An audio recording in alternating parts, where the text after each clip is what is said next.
Welcome friends, commerce for you में आपका स्वागत है।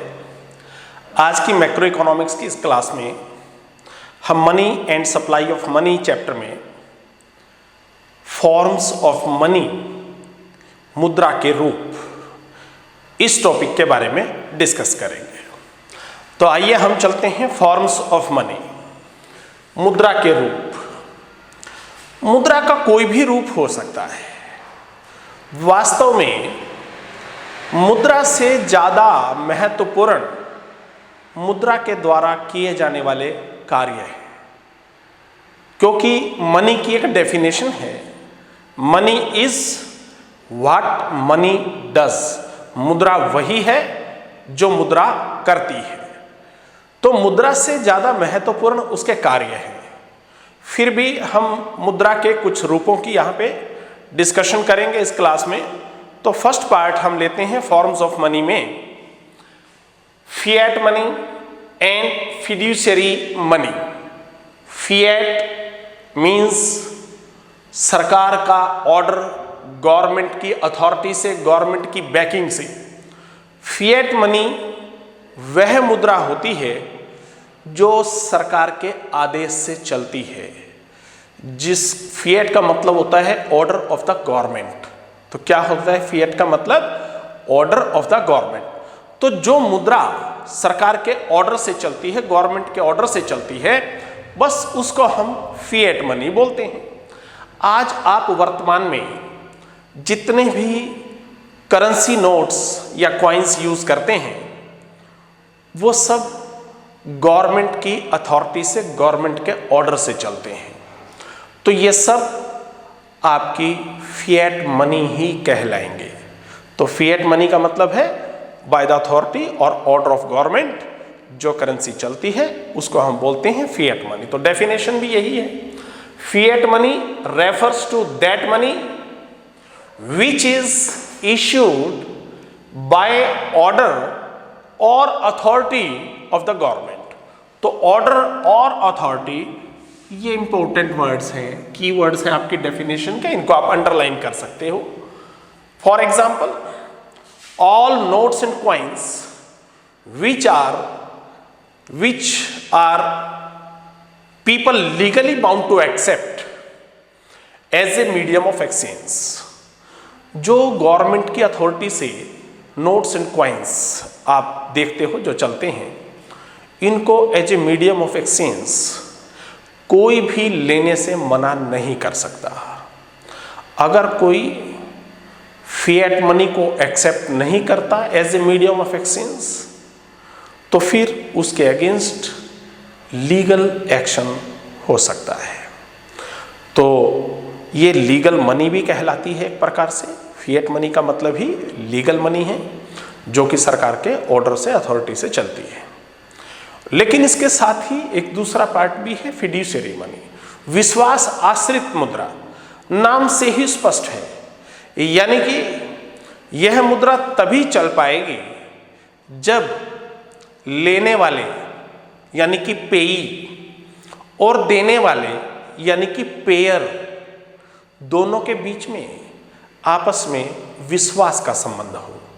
तो इस मुद्रा के प्रचलन के लिए पेयर और पे यानी कि भुगतान करने वाले और भुगतान प्राप्त करने वाले दोनों के बीच में विश्वास होना चाहिए।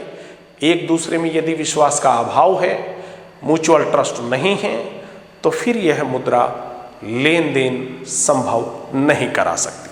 तो इसकी डेफिनेशन देखते हैं क्या है। Fiduciary money is that money which is accepted as a medium of exchange because of the trust. तो ट्रस्ट जो है ये कीवर्ड है, because of the trust between the payer and the payee. तो लेने और देने वाले के बीच में आपस में यदि विश्वास है, तो फिर यह मुद्रा चल सकती है। फॉर एग्जाम्पल, चेक इसका एग्जाम्पल है। चेक से पेमेंट कोई तभी लेगा जब उसे विश्वास हो कि देने वाले के अकाउंट में पैसे भी होंगे, वह व्यक्ति कोई छल कपट नहीं कर रहा होगा चेक देने में, तभी वह चेक एक्सेप्ट करेगा। अन्यथा चेक को लेने से मना भी किया जा सकता है। तो ये थी आपकी first two forms of money, fiat money जो गवर्नमेंट के ऑर्डर से चलती है, और फिड्यूशियरी मनी जो पेयर और पेई के बीच में ट्रस्ट होने के कारण ही चल पाती है, ट्रांजैक्शंस उससे पॉसिबल हो पाती है। नेक्स्ट स्टेप पे चलते हैं। दो टाइप और हैं, फुल बॉडीड मनी, हिंदी में बोलते हैं पूर्ण काय मुद्रा, full bodied money, and credit money, credit money साख, साख मुद्रा। तो पूर्ण काय मुद्रा और साख मुद्रा हिंदी में कहेंगे। तो फुल बॉडीड मनी और क्रेडिट मनी को जानने से पहले हम मनी की दो वैल्यूज के बारे में बात करेंगे। मनी की दो तरह की वैल्यू होती है। एक होती है कमोडिटी वैल्यू, वस्तु मूल्य। कमोडिटी वैल्यू उस वस्तु के अंदर, उस मुद्रा के अंदर लगी हुई वस्तु के मूल्य को बोलते हैं। जैसे आपके पास 500 रुपये का एक नोट है, उसमें जो वस्तु लगी हुई है वह है पेपर, कागज। तो उस कागज का जो कागज के रूप में मूल्य है वह उसका वस्तु मूल्य है, कमोडिटी वैल्यू। और एक होता है उसकी मनी वैल्यू। पहली थी कमोडिटी वैल्यू, मुद्रा के अंदर लगी हुई वस्तु का मूल्य। दूसरी है मनी वैल्यू। मनी वैल्यू जो उसके ऊपर प्रिंटेड है, अगर नोट है तो उस पर जो छपा हुआ है, जो मूल्य प्रिंटेड है, वो उसकी मनी वैल्यू है। अगर कॉइन्स हैं तो कमोडिटी वैल्यू होगी उसमें लगी हुई वो मेटल, जिस एलॉय का, जिस मेटल का वो बना हुआ है, उसकी वैल्यू उसकी कमोडिटी वैल्यू कहलाएगी। और जो उस पर इंस्क्राइब्ड है, उस पर छपा हुआ है, वह मूल्य उसकी मनी वैल्यू कहलाएगी। तो यहाँ पे हमने दो प्रकार के मूल्यों की बात की। एक तो मुद्रा में लगी हुई वस्तु का मूल्य, यानी कि नोटों में लगे हुए कागज का मूल्य या सिक्कों में लगी हुई धातु का मूल्य, मेटल का मूल्य। ये तो हुई बात कमोडिटी वैल्यू की। और दूसरा मनी वैल्यू, मौद्रिक मूल्य, वो हुआ उसके ऊपर जो छपा हुआ मूल्य है या उस पर गुदा हुआ मूल्य है, इंस्क्राइब्ड वैल्यू है, प्रिंटेड और इंस्क्राइब्ड, वो होती है उसकी मनी वैल्यू। तो इससे ही ये भेद स्पष्ट हो जाएगा। तो फुल बॉडीड मनी का मतलब होता है कि जिस मुद्रा में कमोडिटी वैल्यू और मनी वैल्यू दोनों बराबर हो, जितना उसमें लगी हुई वस्तु का धातु का मूल्य है उतना ही उसके ऊपर छपा हुआ गुदा हुआ मूल्य है। अगर दोनों बराबर हैं तब हम उसे कह सकते हैं फुल बॉडीड मनी, पूर्ण काय मुद्रा। तो फुल बॉडीड मनी की डेफिनेशन देखते हैं। Full bodied money refers to money in terms of coins. ये आमतौर से सिक्कों के रूप में ही होती है, क्योंकि जो नोट होते हैं, करेंसी नोट्स, उनमें लगे हुए कागज का मूल्य आमतौर से कभी भी उस पे छपे हुए मूल्य के बराबर होता नहीं है। तो कॉइन्स में ही इसकी पॉसिबिलिटी ज़्यादा है। तो full bodied money refers to money in terms of coins, सिक्कों के रूप में, whose commodity value is exactly equal to the money value as and when these are issued. जब वो सिक्के बिल्कुल नए, फ्रेश इशू किए जाते हैं, तो तब उनकी जो कमोडिटी वैल्यू होती है और जो उनकी मनी वैल्यू यानी कि उनके ऊपर छपा हुआ मूल्य होता है, तब वो दोनों बराबर हों, उसे हम कहते हैं फुल बॉडीड मनी। तो क्या इतिहास में ऐसा कभी फुल बॉडीड मनी का जिक्र मिलता है? जी हाँ, बिल्कुल फुल बॉडीड मनी प्रचलन में रहा है। ब्रिटिश रेजिम में, अंग्रेजों के शासनकाल में, चांदी का सिक्का हुआ करता था 1 रुपये का। 1 rupee coin was made of silver.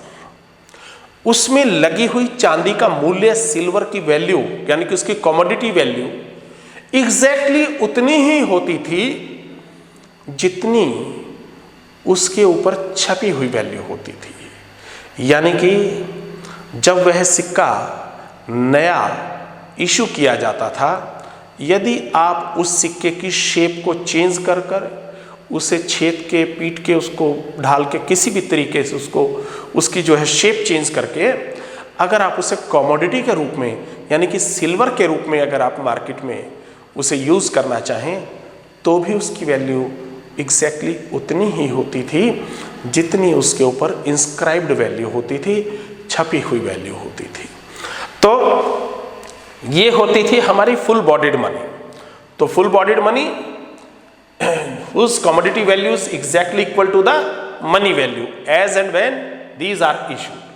तो silver coin of 1 rupee during British regime was an example of full bodied money. तो अंग्रेजों के ज़माने में जो सोने चांदी के सिक्के चलते थे वो फुल बॉडीड मनी ही थे। उनकी कमोडिटी वैल्यू और मनी वैल्यू एग्जैक्टली सेम होती थी। लेकिन एट प्रेजेंट तो कमोडिटी वैल्यू और मनी वैल्यू सेम देखने में आती नहीं है। तो आज की जो वर्तमान मुद्रा है उसको हम बोलते हैं क्रेडिट मनी, साख मुद्रा। साख मुद्रा बिल्कुल इसके उल्टा हुई फुल बॉडीड मनी से। फुल बॉडीड मनी में कमोडिटी वैल्यू और मनी वैल्यू बराबर होती थी, यहाँ पे मनी वैल्यू ज़्यादा होती है यानी कि छपा हुआ मूल्य ज़्यादा होता है, उसमें मुद्रा में लगी हुई वस्तु के मूल्य से। जो मुद्रा में लगी हुई वस्तु का मूल्य है वह कम होता है और उसके ऊपर जो छपा हुआ है, प्रिंटेड है, इंस्क्राइब्ड है, वह मूल्य ज़्यादा होता है। उस मनी को हम क्रेडिट मनी, साख मुद्रा बोलते हैं। तो क्या डेफिनेशन है, कैसे आप लिखेंगे एग्जाम में? तो credit money refers to the money of which money value is मोर।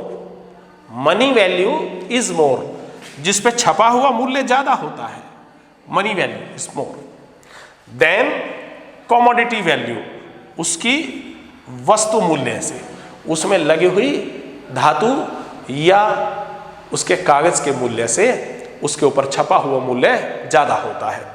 तो इसे हम बोलते हैं क्रेडिट मनी। एट प्रेजेंट जो भी नोट्स और क्वाइंस हम यूज करते हैं वो सब क्रेडिट मनी का ही एग्जाम्पल है। तो आज हमने इस क्लास में पढ़ा forms of money, fiat money government के ऑर्डर से जो चलती है, फिड्यूशियरी मनी जो ट्रस्ट पे चलती है पेयर और पेई के बीच में।